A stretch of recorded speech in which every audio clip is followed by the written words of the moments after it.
Going on, everybody? Welcome back to Sharp Sports Report. It is Wednesday, June 22nd. It is officially summer. First day of summer, I believe, was yesterday. A lot has been going on. I know I was going to try to get an episode up on Monday, but I just could not. It's been crazy. And for those that are following our socials, you probably got the announcement that I have started my own business, B Sharp's basketball program. I will be training, coaching, teaching skill levels of low and high and advanced skills, lower end skills, especially all ages too. As of right now, I'm focusing on your middle school before high school and some high school players who want to play college ball and learn how everything goes. So that's very exciting. The link is on our page, and also check out the official B Sharp's basketball program Instagram. It is under B Sharp Basketball with my logo as my profile picture. Please click the link, and if you know anybody who has children who want to learn the game, especially before this upcoming season this fall, or if they just want some extra training time, extra coaching, or gain a little bit of an edge on their competition, I will be doing my workouts and training throughout the basketball season as well here in the Mishawaka area in Indiana. So once again, thank you everybody and for everyone's support for this business adventure. I am super excited for it and can't wait to see where it goes. I will also be teaming up with Point Guard U. They have their summer tour going on right now. They started, I believe, in Kansas, and they're going all over the country. They're making a stop here for a week in South Bend, Indiana, July 10th, I think, to the 15th, and I'll be joining them on July 12th at Indiana University South Bend in their gymnasium. So I'm super excited to be a part of that movement as well. They're going to help out with my business, but go check those guys out. Great set of guys. Kyle O'Connor, who owns the company, big-time basketball player in the state of Kansas. He's from Kansas. He's turned this into a worldwide known basketball program. He's got great recognition from some of the greatest coaches in college basketball. So check him out. Once again, thanks everybody. Check out my link on our page. Check out the website. Look at all the information. Like I said, if you have anyone, get in contact with me. I'd be more than happy to set you guys up with a few sessions. But all in all, the reason why I'm here tonight, geez, I almost said today night. But anyways, the reason why I'm here this evening, NBA draft is tomorrow, 8 o'clock, ESPN. We get to see what happens with some of these teams that are drafting in the top 5. I think there might be some movement in the top 5, to be honest with you. And, of course, there's a storyline. The Magic have the number 1 overall pick. They're exploring their options as trading the number 1 overall pick. But when you have a player such as Jabari Smith Jr. out of Auburn, I think he is the most polished and NBA-ready prospect in this draft. You can't pass that up, especially with how young of a core the Magic are with Jalen Suggs, Franz Wagner.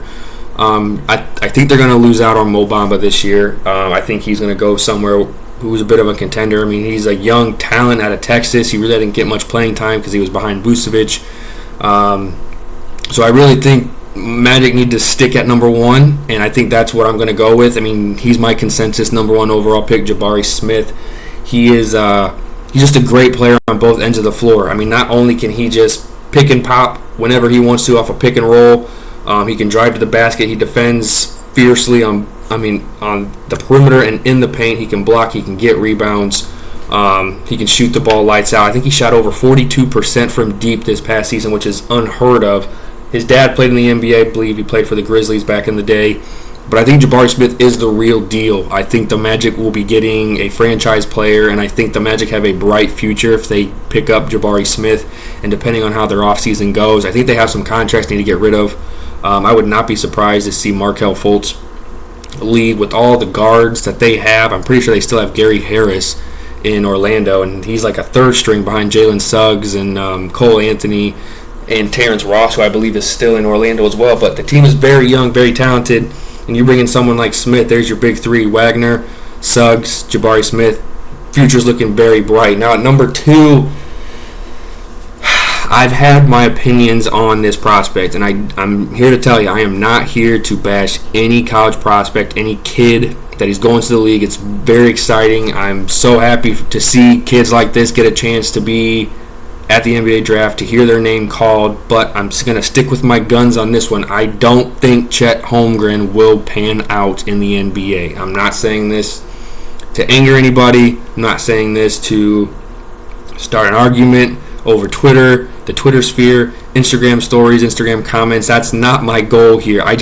From me playing basketball, The only person who has been that stringy and lengthy has been Kevin Durant. And I am not going to sit here and compare Chet Holmgren to Kevin Durant because that is just not going to happen. I think Chet Holmgren was great in college. He's in a very weak conference in the West Coast Conference. He played some great competition. St. Mary's played them fantastically. I think Chet Holmgren shot horribly against St. Mary's. And I think that's the issue. When he has someone in his face all the time, or if someone is more physical than Holmgren in the paint, that's where he struggles. And that's what's going to happen in the NBA. Unless he just somehow bulks up 60, 70 pounds of pure muscle and can still shoot the ball as well as he did in college, then I can see him having success. But being that size, going up against the likes of a Steven Adams, even a Draymond Green, because right now the Thunder have the number 2 pick. I'm pretty sure they're going to take him. They chose Aleksej Pokusevski or Alexei. I'm sorry, it's a crazy name. They chose him, I think, a couple years ago. Last year they drafted Trey Mann out of Florida. The team is very young. I still like Lou Dort. I think Lou Dort is kind of like their star player outside of Shai Gilgeous. I don't think Shai Gilgeous will be there long term. I think that guy needs to be on a contender because that is one hell of a player you have there in Shai Gilgeous-Alexander. But back on my gripe with Holmgren, I just think with his stringiness and his body type, it just won't resonate well in the NBA. You have Bam Adebayo, you have Julius Randle, Draymond Green, Karl Anthony Towns, Nikola Jokic, the Joker, Domantas Sabonis now in the West. You still have LeBron James, Anthony Davis, even Jusuf Nurkic. They're going to overpower this kid. He is going to get beat down. Even if he gets drafted, it's going to be tough for him to get out the first month of the NBA season just because of how his conditioning is. I really hope OKC works to death with this kid because I think this kid could have a bright future if he can gain this muscle and gain some meat on those bones. But as of right now, he averaged, 14 points, just under 10 rebounds, and didn't really pass the ball at all. He shot just under 40% from deep. But what I'm saying is I just don't see it. I don't see him having that much success if he cannot, gain some muscle on his body at all. And it sucks to say that just because I'm not trying to beat a kid up before he gets drafted, but that's my storyline right now is he's just not an NBA body at all. And I would not be surprised at all if he drops out of the top 3 or top 4 just because of the other prospects that we're about to talk here recently, just because there's so much more talent that is there behind him that has that athletic build and that NBA body to just survive a grueling 82-game season and possibly a team that could go to the playoffs. So you're possibly playing 90-plus games in a season depending on who you're with. I just don't think Chet Holmgren has that. But after number 2, after OKC would take Chet Holmgren, now this is where I start to think that we might get some moves here between 3 and 5. We've got Houston, Sacramento, and Detroit. Now, this was a player that was projected to be a number 1 pick throughout the entire year until everyone started seeing Jabari Smith come on. Then he was just kind of lights out. And who I'm talking about is Paolo Banchero out of Duke. I think he is a great two-way forward. He can rebound. He can play point, so he's pretty much like your point forward. Great ball distributor. He can get in the paint. He is very dominant in the paint. He is fantastic and tenacious on the rebounds and on the boards. He can just do it all. But as of right now, his three-point shot was very inconsistent. He shot under 34%. I'm not saying that's terrible, but for someone like that who can stretch the floor, I think those scouts and GMs would like to see that percentage as close to 36, 37% just from where he's at on the floor. He's a solid 4 right now. He can play pretty much all the positions you want. He can guard all the positions. Probably not point guard as much just because of the speed that we see now at the point guard position. With the likes of Emmanuel Quickley who's coming on, Tyrese Halliburton, you have Malcolm Brogdon, you still have Drew Holiday, De'Aaron Fox, Damian Lillard. He can't guard those guys, obviously, but he can guard 5 through 2, 2 through 5, however you play it. I think he'll fit really well with the Houston offense. I think the top 3, I can see Jabari Smith. Honestly, I can see Paolo Banchero getting drafted by the Thunder at number 2 and seeing Chet Holmgren drop to 5 in Detroit, which it seems like that's the place you go to die. I feel horrible for Cade Cunningham. I think the kid's got a lot of potential in Detroit. as of right now, I would like to see the Thunder take Paolo Banchero. I think they need a big. If they want to stick with Shai Gilgeous-Alexander and that young core, I think Trey Mann is a fantastic depth player right now, coming behind Shai Gilgeous-Alexander. He's more of your offensive guy. Shai Gilgeous is a two-way player, great at getting steals, very quick, very vocal. He is a floor general. But as of right now, according to CBS Sports, they have Paolo Banchero at number 3 going to Houston, which is not a bad thing. They just traded Christian Wood to the Mavericks, so they now have that void at the number 4 and 5 spot. They did bring in Boban Marjanovic, but he's gone. I bet he just gets bought out or he gets traded again somewhere else. Everyone loves Boban. He's great in those State Farm commercials. But I think this is a great young player. You team him up with Jalen Green, Kenyon Martin Jr., Kevin Porter Jr., and that's another thing. This Houston team is so young. I think there's so much talent on this team. I would not be shocked to see the Houston Rockets in a playoff game in the next 2-3 years. I'm not saying it's going to happen this year. They need some more veteran players on that team. They still have Eric Gordon, but I think having him, you put Banchero next to Jalen Green, and that's a great foundation for that Houston organization. Moving on at number 4, we have Sacramento. Now, I'm a Pacers fan, and I still cannot believe that Sacramento gave up Halliburton, Buddy Hield just for Domantas Sabonis, and I was a huge Sabonis fan. I was even under the impression that I thought they would have let go of Turner before Sabonis. I thought Sabonis would have been a great foundational piece to build around. But when you bring in a young superstar, yes, I'm saying superstar, in Tyrese Halliburton, I can't complain. And I still love Buddy Hield. He's still a sniper from deep. I think Buddy Hield shot just under 40% from deep. He was lights out. He played really well with Indiana. Malcolm Brogdon is there. I think Malcolm Brogdon is on his way out. I would not be shocked to see Malcolm Brogdon get dealt draft night tomorrow. There have been some rumors that he may be going to Boston just because after this series where the NBA Finals lost and even in the playoffs, they needed a ball distributing point guard and a point guard who can score points. Marcus Smart is great, but he's too inconsistent, and he's mainly your defensive anchor. And if you bring in someone like Malcolm Brogdon, I will bet money right now that the Celtics would be back in the NBA Finals next year if they got Brogdon. And I'm a Brogdon fan, but we have Tyrese Halliburton, Indiana super young. But as far as Sacramento goes, they do lose out on that shooting, and as of right now, I think this is the perfect spot where you either take a Jaden Ivey or you take a Benedict Mathurin out of Arizona. Very great two-way guards. I think Jaden Ivey is your better defensive two-way guard. Jaden Ivey can shoot the ball well. He shot just about 36% from deep, averaged 17 points, 5 rebounds, and it looks like he averaged about 3 assists. So he can distribute the ball, and you team him up with De'Aaron Fox and Domantas Sabonis, who can stretch the floor. Would not be shocked to see the Kings do some offseason moves as well. But I think even if you have Benedict Mathurin or Jaden Ivey, you're really not sacrificing much. Benedict Mathurin did shoot the 3-ball better. He did shoot about 37% clip. They averaged the same amount of points in the season. Benedict Mathurin, I think, is more athletic than Ivey. I think Ivey can get to the cup better, but when you talk about a guy who is going to wow the crowd and jump out of the gym and dunk on anybody who is in his way like Ja Morant, that is Benedict Mathurin out of Arizona. I saw this kid play, watched him live. He is an absolute stud on the court. He is very quick up and down. He reminds me a lot like De'Aaron Fox, but let's say De'Aaron Fox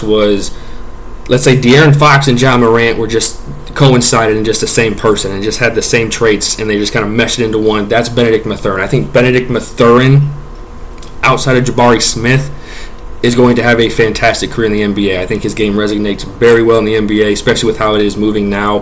Very up-tempo, stretching the floor, very physical for guard play to get into the paint and drive to the cup. I think he would do really well in Sacramento, especially in that division. I think that will tough him up. He's from Arizona, not really going anywhere. So either way, I think Sacramento can either go with a Jaden Ivey or Benedict Mathurin, but I think right now CBS has them going with Jaden Ivey. He's got great passing. He's got great vision. Only thing is how they think Ivey is going to fit after they drafted Davion Mitchell last year. They are pretty still guard heavy. We'll see how this pans out. But all in all, number 4, Sacramento is taking Jaden Ivey out of Purdue, which they're in that point at number 5. Here we have Detroit Pistons. Now they did trade. They did bring in Marvin Bagley III. And like I said, you can flip-flop Mathurin and Ivy at 4 and 5. I would not be shocked if that happened. I would not be shocked to see one of them even fall out of the top 5, just because if they're not drafted at a certain spot, that's how it goes in the draft. Benedict Mathurin, I think, would pan really well with Cade Cunningham. Cade Cunningham is more of your floor general, ball spacer, ball distributor type point guard, and then you have a guy who can shoot the lights out as Benedict Mathurin can and drive to the cup. I think it's a great pairing in Detroit. I wish Detroit has more success. I mean, it's a historical franchise, bad boys, everything. I think Benedict Mathurin would fit really well in Detroit. I like Benedict Mathurin's game a lot. Then, of course, at number 6 is my team, the Indiana Pacers. Now, my buddy, Alec Folenkamp, I know he has not been on the podcast recently.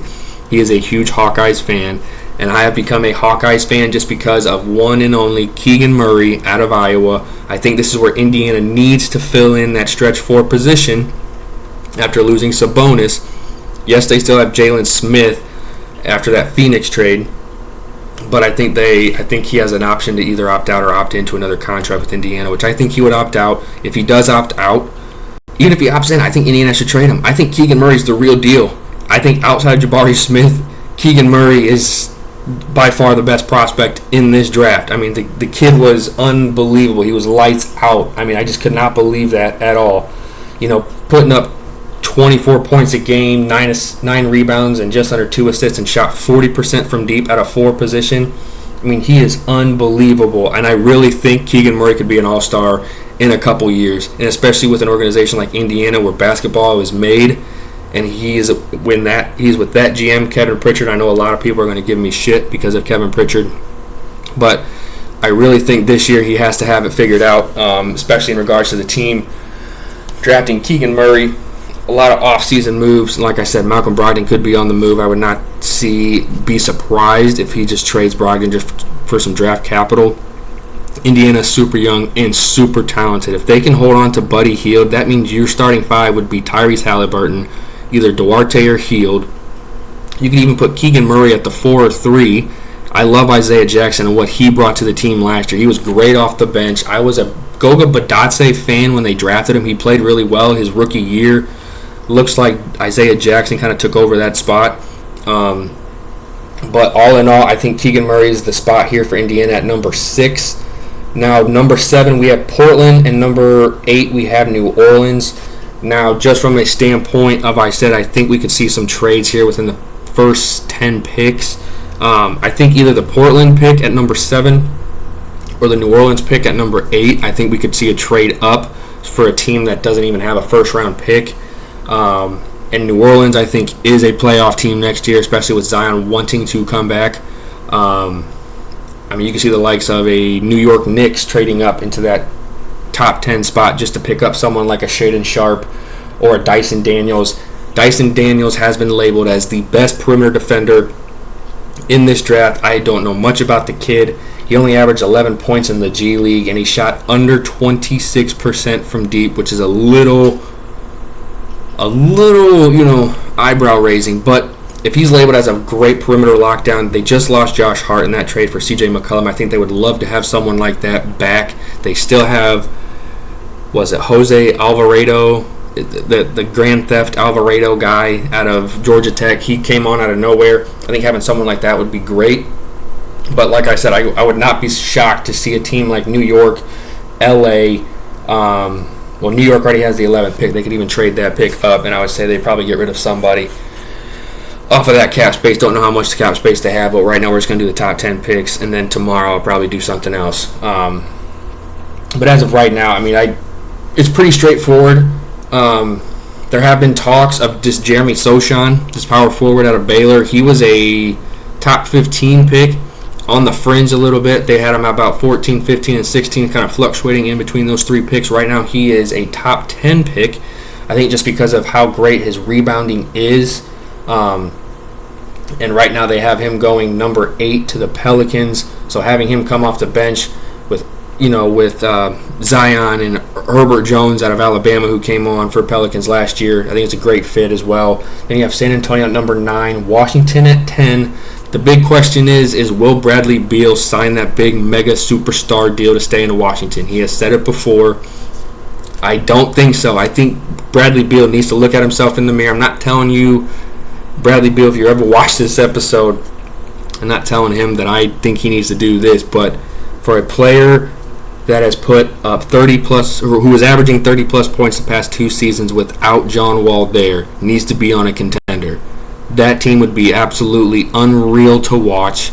I mean, just absolutely crazy. I am hoping that there is a team that comes up with some sort of package to get Bradley Beal on their team to have a shot of getting in the playoffs and making a deep run. I think Bradley Beal is that player you want in the playoffs. You know, we talk about Dame time and how he's clutch towards the end of games and closing out games. Bradley Beal is exactly that. He is lights out from deep. He is great on the defensive end, and he is not afraid of no man. He's not afraid of how high or how tall you are or how physical you are. He will come at you 150%, and that's why I love Bradley Beal. I would love to see him on a team such as the Lakers. Maybe Russell Westbrook goes back to Washington. I don't know. Maybe you put him on Miami with Victor Oladipo leaving. You come up with some sort of package to get him with Jimmy Butler and Kyle Lowry, Tyler Hero. Maybe you dump off Duncan Robinson. I don't know. I want to see Bradley Beal on a contender so bad. So Washington office and Bradley Beal, if you ever watch this, get him on a contender. He has given you so much out of his career so far. Time to end his career in the next couple years on a high note with a team that can get him to the playoffs and possibly an NBA Finals, maybe even win one. Number 9, we have San Antonio. Excuse me. Outside of DeJounte Murray and Lonnie Walker and Keldon Johnson, once again, this is another team that is very young, very, very, very young. And I think I would love to see a guy such as A.J. Griffin, small forward out of Duke, listen, his points won't blow you off the page, but if you watched him play, I'm calling him Jimmy Butler in this draft class just because he can play both sides of the ball. He is very physical. He can shoot the lights out. He shot 45% from deep. Yes, he only averaged 10 points, but when you have Paolo Banchero, Trevor Keels, who is the other one? I can't think of the other. Oh, I'm losing it. But there were so many stars on the Duke basketball team that they needed to spread all that around, but A.J. Griffin is definitely a two-way player. He's a sharpshooter, and he's got fantastic playmaking upside. There was a lot of times where he made passes and gave up that ball, even though he probably had a better shot, but he created an opening or he created an opportunity for someone else to take that shot, and he did fantastic. I think this kid will have another great career. He turns 19 in August. I think at 9 he would be fantastic with San Antonio. They're always great about establishing young talent. So I think with DeJounte Murray and Keldon Johnson, who's been that stretch 4-3 position, you put an A.J. Griffin on there who can play both sides of the ball and defend really well on the perimeter. I think that would be great, and I think San Antonio would give some teams fits. I don't think they'll make the playoffs next year, but I think at that point in time you need to look at someone who's going to help and grow with DeJounte Murray and Keldon Johnson. Outside of the top 10, we'll just run through them real quick. We have the New York Knicks at 11 and the Thunder at 12. Charlotte at 13, Cleveland at 14, and then Charlotte again at 15. Now, what I'm going to say before we move on, a person that I think no one is really talking about right now, who I think might make a huge jump into the top 12, which I would not be shocked about, is either Jalen Williams out of Santa Clara. Great guard. Honestly, great guard.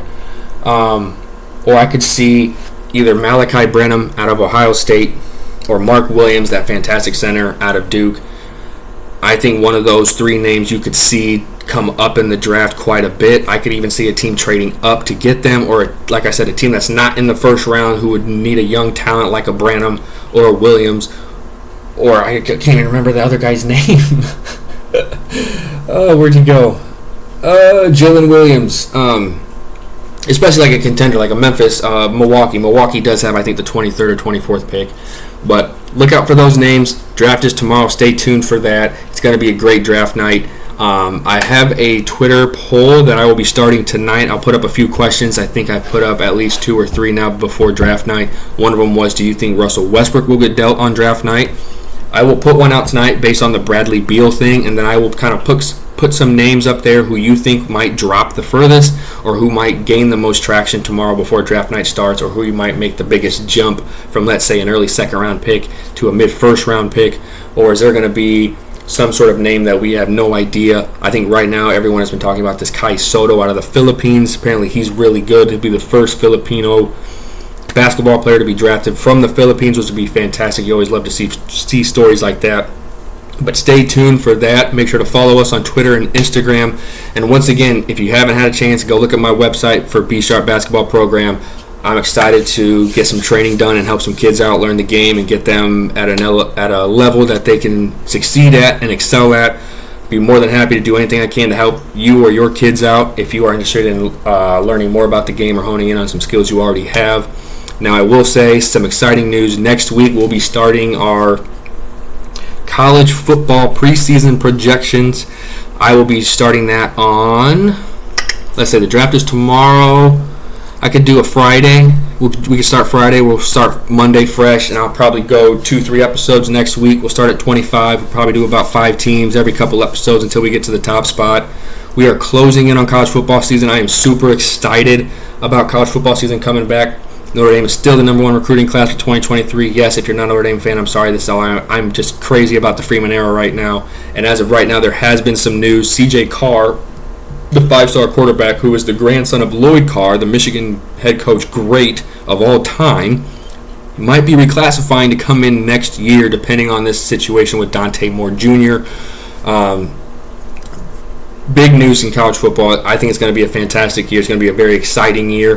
There's also been some rumors of them changing up how this transfer portal works. There might be some transfer windows that these kids will have to dictate or decide when they want to transfer out, and these windows will only come by every so months during the off season.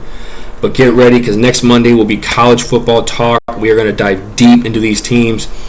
So get that freaking finger ready to click on that link when that stuff drops on Monday. I will drop this link tonight. Other than that, if you guys have anything you want to talk about, make sure to follow us on Twitter, Instagram, leave comments, give us some questions, give us some feedback on our episodes of what you'd like to hear more of, or if there's a storyline that we have not even talked about, let us know below. But hey, be prepared. Twitter tonight is going to be blowing up with some Twitter polls for the NBA draft for tomorrow, and I will be definitely posting more polls throughout the day tomorrow. Would love to have you guys be a part of it. If you guys have some polls, just add us at the Sharp Sports Report on Twitter, or I think it's Sharps Report on Twitter. We would be more than happy to give you our input of any type of poll you have. But don't forget to hit the like button, follow, subscribe on YouTube, and you guys have a good one, and I will talk to you guys on Monday.